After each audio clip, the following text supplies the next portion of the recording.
Hello everyone, तो कैसे हैं आप लोग? बढ़िया एकदम। Welcome back to our channel और स्वागत है आपका आज के सीजन में, जहाँ पे हम स्टार्ट करने वाले हैं अपना डे 30 यानी चैप्टर नंबर 3 को भी आज हम कर देंगे स्वाहा। तो आज हमारे चैप्टर नंबर 3 का भी आखिरी दिन है सर। और आखिरी दिन तो पता ही है ना, हमारा कल्चर हम क्या करते हैं आखिरी दिन सर, हम करते हैं प्रीवियस ईयर क्वेश्चन। तो हम करने वाले हैं आज प्रीवियस ईयर क्वेश्चन। ठीक है, तो तैयारी करके आए हो? तो तैयारी करनी पड़ती है क्या क्वेश्चन करने से पहले? बिल्कुल करनी पड़ती है। देखो, तैयारी का मतलब ये है बाबू कि तुमको जो है लेक्चर अटेंड करना पड़ेगा। लेक्चर अटेंड किए हो, चैप्टर 3 तुम्हें बहुत ढंग से आ रहा है, ठीक है, तब जाकर तुम 1.5 घंटे में लेक्चर देखो, तुम्हें बहुत फायदा है। या फिर ऐसा है कि तुमने पहले से ही साल भर अच्छे से पढ़ाई कर रखी है, तो तुम फायदा यहाँ से भी उठा सकते हो, कोई दिक्कत नहीं आ रहा है ना। उसमें तो फायदा लेना आना चाहिए चीज़ों से। तो चलिए शुरू करते हैं फटाफट से। पेन कॉपी एनसीईआरटी निकाल के बैठो, नोट्स वगैरह बनाते रहना और कोई काम चोरी नहीं करेगा, ठीक है। प्रॉपर नोट बनाना, एक एक सवाल कोशिश करना। लेक्चर आपने अगर अटेंड की है तो उसको पॉज करके आप क्वेश्चन अटेम्प्ट करें पहले। अगर आपसे हो जाता दैट इज वेल गुड, है ना। अगर आपसे नहीं हो पाता देन आप सॉल्यूशन देखिए, तब लाजमी है कि आप सॉल्यूशन देखिए, ठीक है। लेकिन आप जो है पहले ट्राई जरूर करें। आज के इस वीडियो में है ना, मैंने कुछ ऐसे ऐसे क्वेश्चन पिक किए हैं जो बहुत पहले के हैं, लाइक 2013 के बाद के क्वेश्चन लिए मैंने। तो 13 है, 17, 18 के भी क्वेश्चन है इसमें। लेकिन वो क्वेश्चंस बहुत ढंग के क्वेश्चन है। अच्छा, ढंग के मतलब क्या होता है सर? ऐसे सवाल हैं कि जो तुम्हें तकलीफ दे सकते हैं अगर बोर्ड एग्जाम में आ गया था। और सवाल लॉजिकल भी था, तो इसलिए मैंने रखा हुआ है। तो आपको ट्राई करना चाहिए सवालों को, ठीक है। तो आइए शुरू करते हैं फटाफट से। तो आज का हमारा पहला सवाल है। आज का हमारा पहला सवाल है, ये देखो गुरुजी पहला सवाल लेके आ गए। तो बाबू देखो, पहला सवाल ये है कि तुम्हारे पास दिया हुआ है the diagram given below show the two sticks, दो स्टिक है। क्या कहते हैं, one yellow and the other white. अच्छा, एक जो है येलो है और एक जो है व्हाइट है, दिख रहा है येलो और व्हाइट, सही बात है। Based on measurement shown, what is the length of the yellow stick? आपको बताना है कि लेंथ ऑफ येलो स्टिक क्या है। 2013 का सवाल है ना। तो आप जो है अटेम्प्ट करें, है ना। पूरा सवाल कोशिश करो कि आपसे आंसर आ जाए। अगर आ जाओ तो बहुत बढ़िया बात है, और नहीं आता तो शुरू करते हैं। तो मैं वेट थोड़ी करूँगा, तुम्हारे पास तो सॉल्यूशन है भाई, वीडियो पॉज़ कर दोगे, है ना? तो मैं उधर रुकूँगा थोड़ी, तो मैं स्टार्ट करता हूँ सॉल्यूशन करना। देखो भाई, यहाँ साफ-साफ दिया हुआ कि तुम मान लो इसकी लेंथ x है और इसकी लेंथ अगर y है, तो मुझे x और y को जोड़ के 22 मिल रहा है। नोटिस किया क्या आपने? तो मतलब सर मुझे यहाँ पे लिख देना चाहिए x plus y is equal to 22। और देखो मैंने x उसको माना है येलो वाले को। अच्छा, तो नीचे वाले ने क्या दिया? देखो, नीचे वाले में ये वाला लेंथ अगर x है, तो ये वाली लेंथ जो है y है। तो अगर मैं पूरे x में से अगर मैं y को माइनस कर दूं, इतना पार्ट अगर मैं कट कर दूं, तो ये बचा हुआ पार्ट कितना रह रहा है मेरे पास? 5 सेंटीमीटर। यानी x में से y माइनस करना, तो 5 आ रहा। लॉजिक समझे क्या? सवाल इतना आसान है, अगर तुम्हें पहले से अगर तुमने कर लिया हो, अगर ऐसे सवाल आ भी गए, तो आप एबल रहोगे उसे कर पाने के। You will be capable of doing this. So ये आ गया आपका 5 सेंटीमीटर। बस फिर क्या था, दोनों को जोड़ दो, प्लस 1 से कट गया, एक्स में से आपका 2x आ जाएगा। 22 में 5 जोड़ के आ गया आपका 27। So x is equal to 27 divide by 2। और इसे आप अगर सिंप्लीफाई करो तो ये आ जाएगा 13.5, 13.5, ठीक। तो ये आपका लेंथ आ गया। समझ आएगा, एकदम आसान था। लेकिन ये है कि अगर आप पहली बार करोगे तो आपको सर से करा जाएगा सर, अगर आपने ऐसे क्वेश्चन अटेम्प्ट ना किए हो तो। इसके लिए बहुत कंसेप्चुअल नॉलेज चाहिए होगा आपको। चलिए, अगला सवाल करते हैं सर। अगला सवाल है आपके एज रिलेटेड प्रॉब्लम का। कौन सा? Age related problem. जिसके अंदर याद है मैंने सवाल कराया था, 5 साल पहले इतना होगा तो 6 साल बाद कितना होगा, है ना। ऐसे सवाल आते हैं, प्रेजेंटेज मान के हम काम करते हैं। अब देखो यहाँ पे कंफ्यूज आने वाला सवाल दिया है तुम्हें, कैसे कंफ्यूज जाओगे तुम? यहाँ दिया है कि 2 ईयर्स अगो, कहानी पहले ही 2 साल पहले शुरू कर रहा है। अच्छा, तो एक काम करते हैं, मान लेते हैं कि भाई किसी की जो उम्र है, ठीक है, आप मान लो ना ऐसे 2 साल पहले कहानी चल रही है, first 2 years ago. 2 years ago the addition of ages of father, mother and their 2 daughters. कितने लोग हैं? Father, mother and 2 daughters, and total 4 लोग हैं, 2 बेटियां, फादर और मदर। अच्छा, तो 2 साल पहले की बात चल रही है। तो ये एक और ये मान लो फादर के लिए, मदर के लिए, ये पहली वाली बेटी के लिए, और ये जो है दूसरी वाली बेटी के लिए, ये हम चारों के लिए आ गए, ठीक है। 2 साल पहले, तो 2 साल पहले पापा की उम्र भी 2 साल कम हो जाएगी, 2 साल मम्मी की उम्र कम हो जाएगी, 2 साल पहली वाली बेटी की उम्र भी कम हो जाएगी, और दूसरी जो लड़की थी उसकी भी उम्र 2 साल कम हो जाएगी। यानी 2, 4, 6 और 8, टोटल 8 साल कम हो जाएगा। ये अपन प्रेजेंट टाइम है, ये है हमारा प्रेजेंट, ये है हमारा प्रेजेंट। और ये क्या है सर? ये 2 इयर्स एगो, ये है आपका 2 इयर्स एगो। अच्छा, तो इन्होंने बोला 2 years ago the addition of ages of father, mother and their 2 daughters was 40 years.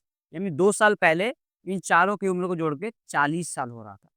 तो मुझे तो पहले प्रेज़ेंट में आना है ना? तो फादर का 2 इयर्स ऐड करूँगा, इसका 2, इनका 2 और दोनों बेटियों का 2 है ना? तो 2, 4, 6, 8 अगर मैं 8 साल इसमें जोड़ दूँ, तो प्रेज़ेंट में उन चारों की उम्र को जोड़ के 48 इयर्स आएगा। क्या यहाँ तक बात समझ में आई क्या? ये प्रेज़ेंट में जोड़ के 48 आएगा। अब तुमसे ये नहीं पूछा है, तुमसे आगे क्या पूछा है? After 3 years the addition of their ages will be यहाँ पे 2-2 बार ऑफ आ गया क्या? एक बार ऑफ काट देना, ये काट दो, मैंने काट दिया, ठीक है। काला धब्बा अच्छा नहीं लगेगा, ऐसे मैंने सफ़ेद धब्बा लगा दिए। धब्बा तो धब्बा होता है, सर काला हो, गोरा हो, फ़र्क थोड़ी पड़ता है। अच्छा, तो 48 सर प्रेज़ेंट है। अब बोला है 3 साल बाद, तो 3 साल में देखो क्या होगा, पापा जी के लिए हो जाएगी उम्र 3 साल जोड़ देंगे आप। माताजी भी 3 साल बड़ी हो जाएँगी, उनकी पहली वाली बेटी भी 3 साल बड़ी हो जाएगी और दूसरी वाली बेटी भी 3 साल बड़ी हो जाएगी। यानी 3, 3, 3 और ये वाला भी 3। तो 3 को 4 बार जोड़ोगे तो भैया 12 होता है यानी 48 में अगर तुम 12 जोड़ दोगे, तो तुम्हारा ये जो आंसर है वो 60 हो जाएगा। समझे कि नहीं समझे? तो option number D is the correct answer. ये इस टाइप के सवाल आ सकते हैं। तो ये सवाल आई होप आपको बढ़िया लगा हो and let me know in the comment section कि आपको ये क्वेश्चंस कैसे लग रहे हैं। The two digit number having the unit digit x plus 5 and the tens digit x minus 5 is अच्छा। याद है ये मैंने कल ही कराया था सर। लॉजिकल सवाल था, कल बताया था। मैंने कहा था कि जो टेंस डिजिट हो उसमें 10 से मल्टीप्लाई कर देना। यहाँ पे टेंस डिजिट है हमारा x माइनस 5 क्या है? x माइनस 5 यानी अगर मुझे नंबर निकालना है तो टेंस डिजिट के अंदर 10 से मल्टीप्लाई करना होगा और प्लस कर देना होगा यूनिट डिजिट और मेरा यूनिट डिजिट क्या है? x प्लस 5 तो लिख दो यहाँ पे x प्लस 5 ये बन गया मेरा नंबर। अब देखो 10x हो गया और 10 5 से कितना माइनस 50 हो गया। अच्छा फिर क्या लिखा है? प्लस x और प्लस 5। अब सोचो 10x में एक x जोड़ दोगे तो कितना आ जाएगा आपका 11x। अच्छा माइनस 50 में प्लस 5 कर दोगे कितना आ जाएगा? माइनस 45। अब मैच करो 11x minus 45 11x minus 45 11x minus 45 मिल गया क्या? अरे मिल गया सर मिल गया। ये रहा ऑप्शन नंबर बी मिल गया मिला।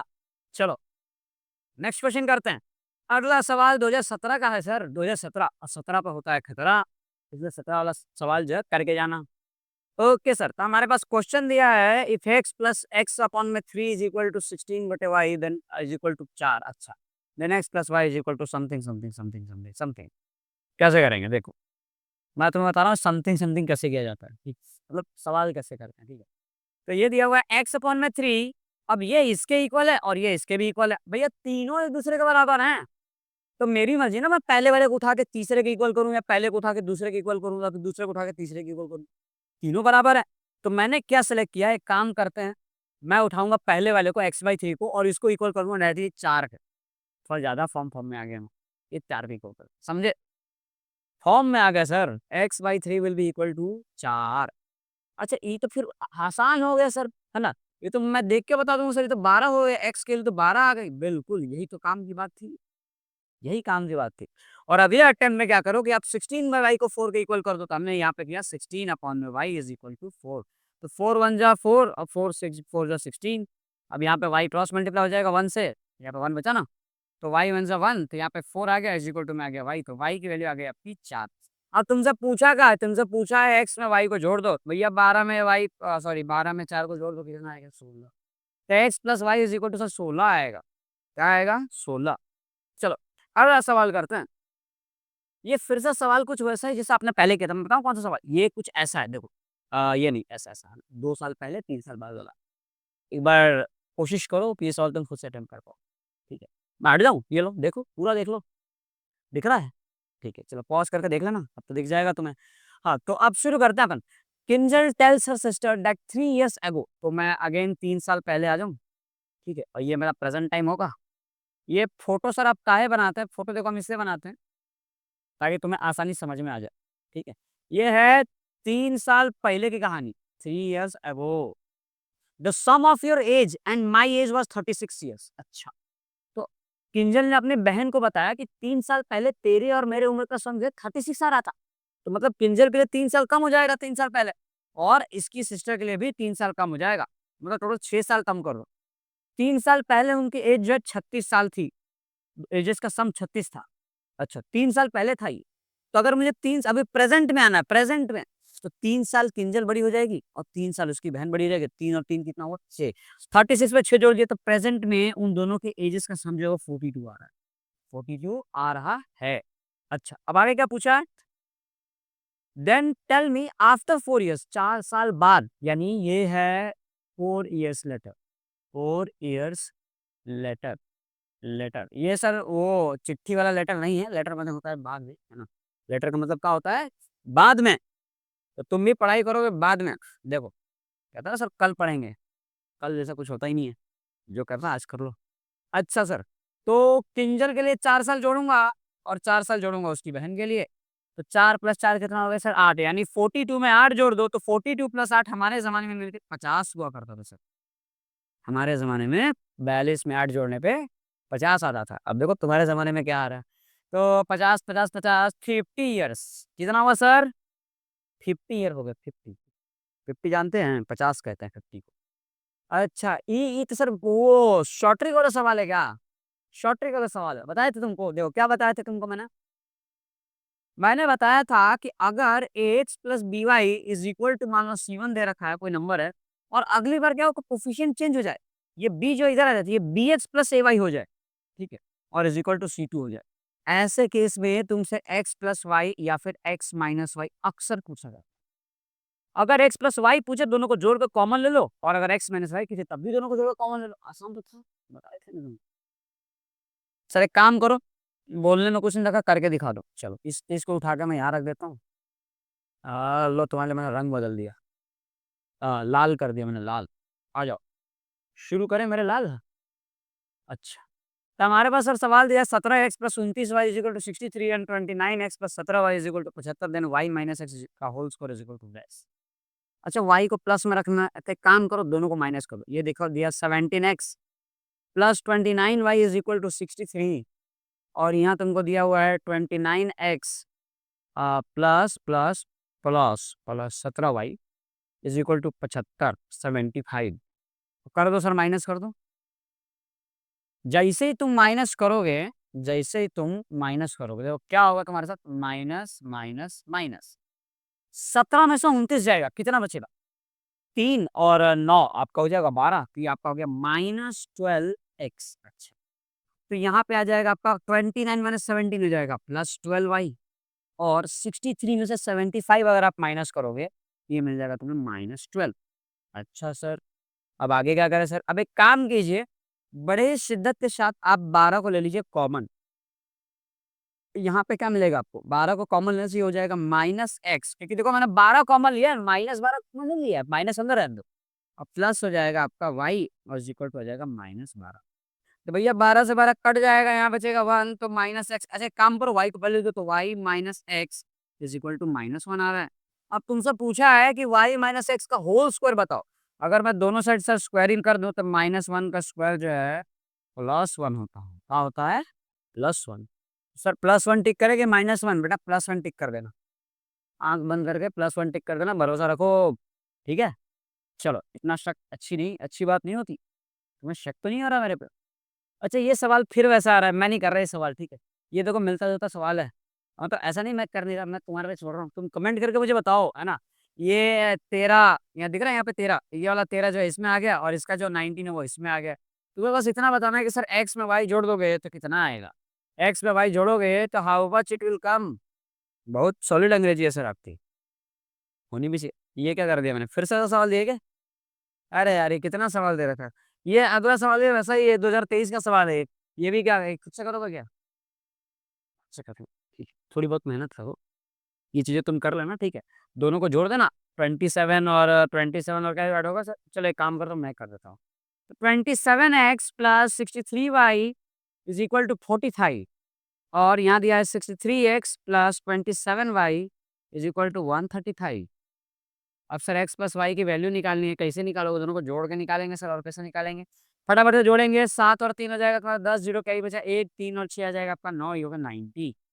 तो 90x + 90y is equal to 45 + 135, 5 इसमें जोड़ दो, ये आ जाएगा 180। तो 90 को लेंगे सर कॉमन, बचेगा x + y is equal to 180 sir, और 90 का टेबल मुझे आता है, 91 जब 90 टू जाए तो x + y की वैल्यू मुझे मिल जाएगी सर 2। अब बताओ तुम इतना सा नहीं कर पा रहे हो। कर तो दिया मैंने। ठीक है। अब नहीं करो तो तुम नाराज हो जाओ, इतने समय सर आपने करके नहीं दिखाया। लो सर ने करके भी दिखा दिया। अब क्या करना है sir, solve the following pair of, अच्छा ये 2 मार्क है, आई गेस 2 या 3 मार्क का सवाल था ये ना, 2 मार्क्स का होगा। Solve the following pair of linear equation by reducing to a pair of linear equation form. कैसे करेगी? आसान तो है, बताते हैं कैसे करेंगे। तो मैं तो एलिमिनेशन में तो प्रेफर करूंगा, आपको भी वही करना चाहिए। देखो आप अपने अकॉर्डिंग चूज कर सकते हो। तो मैंने क्या किया, ये पहला इक्वेशन लिखा मैंने 6x plus 3y is equal to 6xy, और मैंने इस वाले इक्वेशन में सेम करने के लिए 3 से मल्टीप्लाई करके, क्योंकि 3 टू 6x हो जाएगा। तो ये हो गया आपका 6x, और 3 4 का कितना होता है भैया, 12 होता है। तो लिखो यहाँ 12, 12y is equal to 5 × 15x और y दोनों। दिक्कत क्या है कि इसमें x y दोनों आ रहा है। अब इसमें आप लोगों ने देखा होगा कि इसको जो है अलग-अलग तरीके से सॉल्व किया जाता है, बट मैं तुम्हें बता रहा हूँ ना, सबसे आसान तरीका क्या हो सकता है। डायरेक्टली 3 से मल्टीप्लाई कर दो, और उसके बाद आप कर दो दोनों को सब्ट्रैक्ट। टिंग टिंग टिंग, लिख देना सब्ट्रैक्टिंग बोथ 1 एंड 2, है ना? सब्ट्रैक्ट कर दो। सर सब्ट्रैक्ट करने से होगा क्या? देखो जैसे तुम सब्ट्रैक्ट करोगे तो 6 से 6 कट जाएगा, 3 में से 12 क्या हो जाएगा, -9y, और सर 6 में से 15 आएगा तो ये भी आ जाएगा सर -9x और y। अच्छा, तो सर ये माइनस से माइनस कट जाएगा, सर ये 9 से 9 भी कट जाएगा, सर ये y से y भी कट जाएगा। यहाँ इज इक्वल टू में क्या रह रहा है फिर, 1, सब कट गया, और यहाँ क्या बच गया, x, मतलब सर x की वैल्यू 1 आ जाएगी क्या? अरे वाह! जल्दी समझ गए तुम। x की वैल्यू आ गई 1, सबसे आसान तरीका ये हो सकता है। और अगर x की वैल्यू 1 आ गई, तो उसके बाद तो बल्ले, बल्ले, बल्ले, हम तो सब निकाल लेंगे सर, हौले-हौले निकाल लेंगे। देखो यहाँ पे लिखा रहेगा 6x plus 3y is equal to 6xy। अब एक काम करो, दुनिया में जहाँ-जहाँ x है वहाँ-वहाँ 1 रख दो। 3y is equal to 6 into 1 into y, ये 6 हो जाएगा, ये 3y हो जाएगा, और 6 बन जा 6 इंटू वाई, 6y हो जाएगा।